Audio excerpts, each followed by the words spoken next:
Hey guys, it's Hallie. Today I am 35 weeks, 0 days pregnant.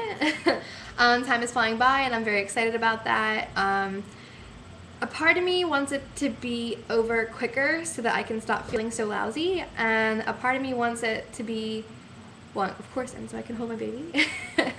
And a part of me wants it to be like just a couple more weeks away because I just feel like I need more time to get everything ready. And I'm sure if I really needed to, I could do everything in one day. It's just hard and I don't want to overdo myself, so I don't know, it's just kind of frustrating. But, you know, you do what you can, right? So, as I said, today I am 35 weeks flat, and I had a midwife appointment this morning. I did go to bed late last night, so I was really tired in the morning.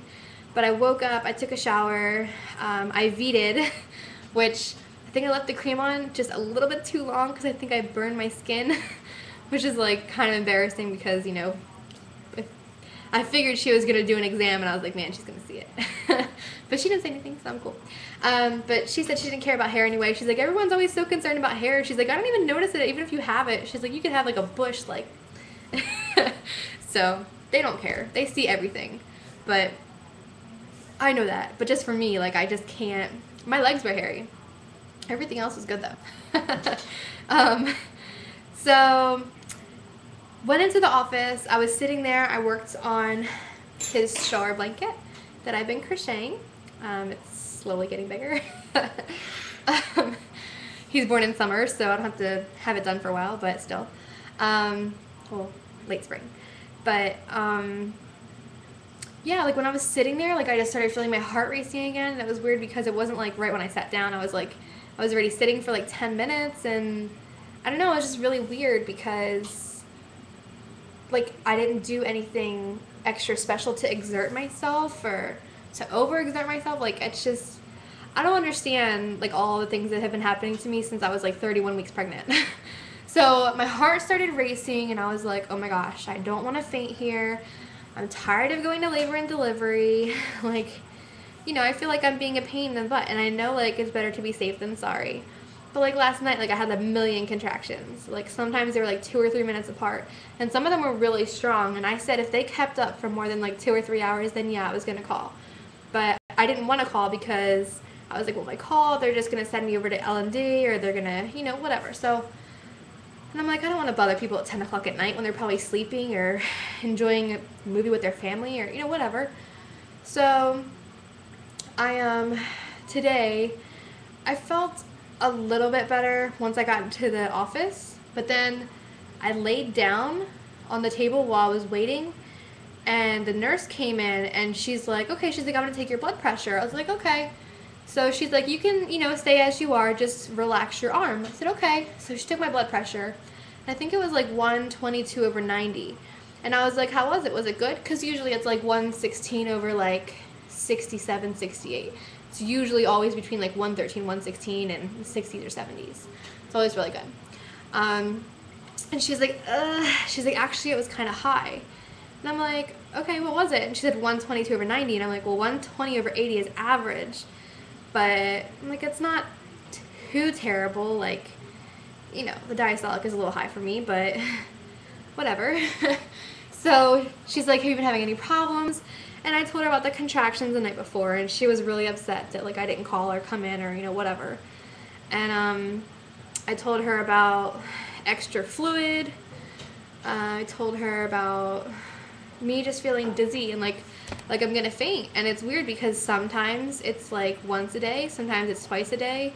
It's not always when I'm eating or after I'm done eating or before I'm eating. Sometimes it's just random parts of the day. And a lot of times it's when I'm just sitting still, because they're like, oh, maybe you sat up too fast. I'm like, I didn't sit up or stand up. I'm just sitting here. Like, I'm not doing anything. A lot of times I'm not even talking. I'm just crocheting. And all of a sudden I'm like, I have to take my pulse. And I'm like, oh my God, it's like racing. And it just feels like it's going to beat out of my chest, my heart. So, I don't know. And then today I had like a little bit of blurred vision. I was having some other issues. And my midwife finally came in, because it was like the nurse that did like my vitals or whatnot. So my midwife finally came in, and she was like, how you doing? She was like, why are you in a gown? And I was like, well, Friday I was a 1/2 centimeter dilated and I was slightly effaced. Like, not much. I think I was like not even 10%, but I was like starting to thin out. And even though half a centimeter is like nothing, I wasn't sure if you can go back to being like nothing, like 0 centimeters, or if it's like once you're half a centimeter, if you could just keep progressing forward. And she said pretty much once you're half a centimeter, you're going to stay that until you progress forward. So I was like, okay. So she did my blood pressure again, and I think it was like 137 over 90 something. And I was like, that's high for me. That's definitely high for me. And she's like, well, she's like, I'm going to take it again before you leave, next couple minutes. She's like, but I'm pretty sure I'm going to send you to labor and delivery for your blood pressure. And it's like right across the street, so it's not a big deal once I'm up there. It's just that being home, the hospital that she wants me to go to, that I'm delivering at, is 40 minutes away. And there is a hospital only like a 5 to 10 minute drive from here, but they suck really, really bad. And none of my doctors are there, and I actually get direct care from my midwives and everything else at this other hospital that I want to deliver at. And they know my history and stuff like that. So I was like, all right, it's not a big deal. I can just go to labor and delivery. So, and then she checked me.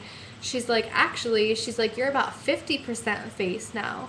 And she's like, but it seems like you're still about half a centimeter. Like, instead of a fingernail, now she's like a fingertip. So, I guess like a Cheerio or whatever. She's like, you're still about a half a centimeter. She was like, but you're definitely at least 50% effaced. And, and I just said, does it really mean anything? Like, because some people, like, they're stuck at, I think this one girl was stuck at 3 centimeters for like almost a month. And someone that I used to work with, she was stuck at 5 centimeters for I forget how long, and then they had to end up doing a C-section because she was in labor for so long. And it started at her just being at 3 or 4 centimeters, and she finally made it to 5. And I think at that point they just had her in the hospital, and she was just in the hospital for like ever. And they were like, all right, well, we're gonna have to do a C-section. They even tried inducing and everything else, nothing was working. So I mean, I know like being effaced and dilated might not mean anything, but I mean, still to me, like, whereas I was probably like less than 10% or 10% on Friday, and now only a couple days later I'm already 50%, to me that makes me excited, because at least all of this, not pain, all of this discomfort is not for nothing. And I know in the end I get a beautiful baby who I hope is healthy, but it is really uncomfortable. And I'm sure like my pregnant friends watching this are like, oh my god, just get this baby out, because it just sucks. And it's like, it's not like we want to hurt our baby or anything like that. Like, we love our kid, but it's very daunting. Like, pregnancy is really hard. I'm doing mine alone for the most part, so it's like twice as hard. So I don't know. She did send me over to labor and delivery. I gave her my new birth plan, which is like a little bit shorter, kind of combined some things. It went from 6 pages to 3 pages. And I know it sounds like a lot, but it's really just like the way that it's written. Excuse me. The font and the way that it's written, it makes it look like it's longer than it is, but it's really just like 1 line per column, or like 1 sentence per column. So, and then I'm trying to think of anything else. And now instead of seeing me every 2 weeks, she wants to see me every 1 week. And so they sent me over to labor and delivery, and I had like 3 contractions when I was in the office. And then when I got to labor and delivery, like walking to the room in L&D after the elevator, I had a contraction while the lady was walking me to my room. And I was like, all right, hold on, wait, I gotta stop. And I sat there and I just breathed it out. And I was like, okay, now we can go. She's like, did you have a contraction? I was like, yeah, I think I did. But it wasn't like a painful one. It was just like a, pesky? What happened to my vocabulary? Pesky. There you go. I'm making up words. It was just like a pesky Braxton Hicks contraction. So she got me in my gown and everything, and they did a sample, like a specimen, urine specimen. And it was like a little bit darker than it usually is. Usually it's clear because I drink so much water, but because I like slept in a little bit today, and then I only had like a bottle and a half of water before I got there, so usually I drink a lot more than that. So that, she said that my urine showed that I had a little bit of extra protein, but it wasn't anything like, to be an alert for. just a little bit. All my bloods came back perfectly fine. I told her I've been feeling like really crappy the last couple days, as well as, you know, looser in stool or whatever. Sorry, be nasty. And she said that it was slightly elevated, but nothing serious. And I'm trying to think, but everything pretty much came back okay. My blood pressure kind of was like all over the place when I first got there, but then after that, it pretty much stayed at like I said, like the 116/67. But for a while, it was like 120, 130 over something, and then like 108/60. Like it was just, I don't know, it's just weird how it flip-flops, but that can give me the symptoms that I'm feeling as well. And then when I first got there, she had to do blood work, so she tried to get this vein, and she tried like literally once. Usually they'll move it around and try to get it again, but that's how they infiltrate you. But she gave up, and she's like, well, I'm gonna have to do your other arm. And I was like, well, which arm would you like to do a blood pressure out of, because I don't want you to have it in the same arm that you know what I mean. And I'm like, well, I don't clot very easily, like it takes me a while, so whatever. So that one bled a little bit. Then she did this one. This one hurts to straighten my arm. You ready for this? I got infiltrated big time. And it's like, if you can see it from the side, it's swollen. It's like a golf ball. It's like really hard, and I've been icing it. Oh, it hurts so bad. Let's see if I can get a little closer for you. Isn't that gross? She really did a number on me. And I'm like, look, I'm see-through. Can you guys see that? I am see-through. How do you miss that? And like, usually I would be so pissed, but the lady was so nice. And I just felt really bad, so like I couldn't be mean to her, but because, you know, she could have been really mean. And I just appreciate her for being nice, even if she needs to practice phlebotomy a little bit more. Trying to think what else. I fell asleep for a little bit there, but I did not have a single contraction on the monitor. It's like, that's another reason why I don't want to go to labor and delivery when I'm having contractions, because I'm like, what's the point? Because by the time that I get there, I'm not going to have any more contractions. So that's why I was like, okay, if they last for like 3 hours, I'll go. But like, if it's not lasting, you know, if it's only like for like an hour and then they go away, I'm not driving 40 minutes to go to the hospital. Like, if anything, I'll just make sure I have warm towels here and whatever else, and someone to help me just in case I do go into labor. I mean, to me, delivering at home is not a big deal. I mean, if I knew that there would be no complications, I would actually prefer to deliver at home. So anyway, oh, and then when I was in labor and delivery, my mom texted me, and she's like, the Easter Bunny, the baby Easter Bunny came. And I was like, what? She's like, yeah, the baby Easter Bunny came. And I was like, what does that even mean? So apparently, my mom goes outside, and there's like all this baby stuff in the driveway. And I'm like, okay. So there's like this beautiful bassinet. It's blue for boy. There's a swing. There's, it's called the Fisher-Price. Oh man, I can't remember the name of it right now. But it's Fisher-Price Nature something. Swing. Nature's touch, nature's feel, nature's, I don't know. And then there was a flag that says, it's a boy. And I'm trying to think if there was anything else. I can't remember.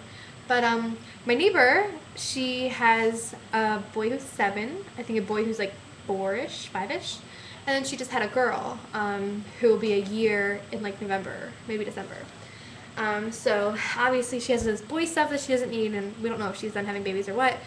She makes gorgeous babies. But she said that she usually just throws it away, gives it to Salvation Army. And she said, here's this stuff. She wrote a little letter, because my mom's like, did someone bring stuff? But she wrote a little letter saying, you know, here, have this stuff. If you don't want it, just throw it away or give it to Salvation Army. And I'm like, this stuff is good and it still works. So I'm not throwing it away. I'm using it. So thank you very much, Erin, my awesome neighbor, who put all this stuff in my driveway. My little secret stork for the day, but I found out who you are. Ha. And yeah, so that was pretty much my day in a nutshell. I'm home now, and I'm trying to get as much done as possible because, like I said, effacement and dilation doesn't really mean much, but it could, so I'm going to try to get as much done as possible. But thank you for watching, guys. I hope that you have a wonderful week, feel better, have your babies if you're close, and peace, love, and whatever. Mwah.